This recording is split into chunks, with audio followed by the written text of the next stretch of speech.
Magandang araw po mga kapatid. Sana nasa mabuting kalagayan po kayo. And sana din po mga kapatid, bigyan niyo po talaga ng panahon ang pakikinig sa mga lesson po na atin pong ina-upload. Ito po ay magbubukas po sa ating mga puso at isipan nang sa ganun po ay lubusan nating makikilala or maintindihan kung ano po yung will ng Panginoon para po sa atin. Lalo na po sa atin ng mga Seventh-day Adventist. Alam kong familiar ninyo po ang Matthew chapter 13 verses 24 to 30. Ito'y patungkol po sa the wheat and the tares, dalawang klase ng mga miyembro sa loob ng iglesia or His church po, ang Panginoon or ang iglesia ng Panginoon ay binubuo ng dalawang klase ng mga professed na mga ah, believers. Ito po yung mga wheat at yung mga tares mga kapatid.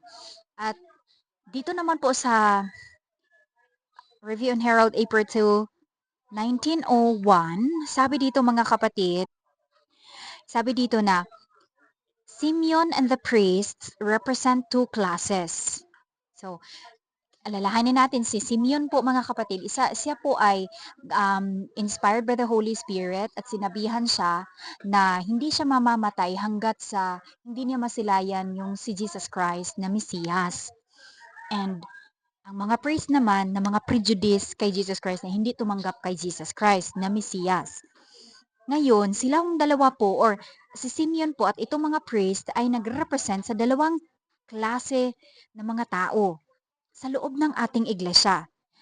Ang una, represented by Simeon, those who are guided by the Spirit of God, yung talagang ginagabayan ng banal na espiritu dahil willing po sila na ma-instructionan, willing to be instructed.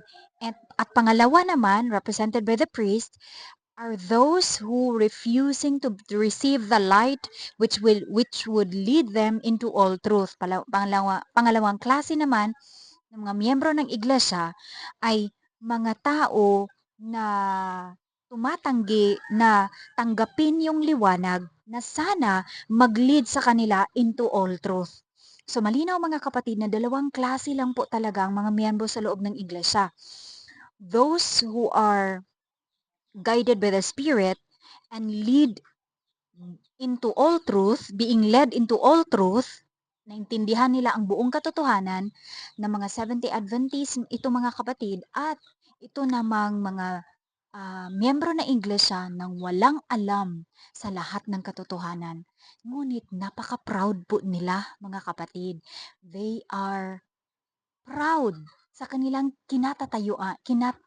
tatayuan at tapos nangungutya po sila mga kapatid kahit wala po silang mga alam. And nakakalungkot po kasi nga ito sanang mensahe, liwanag na mag-lead sa kanila into all truth ay nire-reject nila mga kapatid. So malinaw na yung wheat po mga kapatid are sila po ay nagkakaroon ng or naintindihan po nila ang lahat ng mga liwanag, katotohanan. And yung mga tares po ay mga foolish mga kapatid na kung saan wala pong alam sa lahat ng katotohanan. Kung meron man po silang alam, napakakunti lang po talaga. So, tayo po ang magpili kung saan po tayo mabilong. Sana po hindi pa huli ang lahat at pipiliin po natin yung tama po na mag-lead po sa atin into all truth. May God bless us all.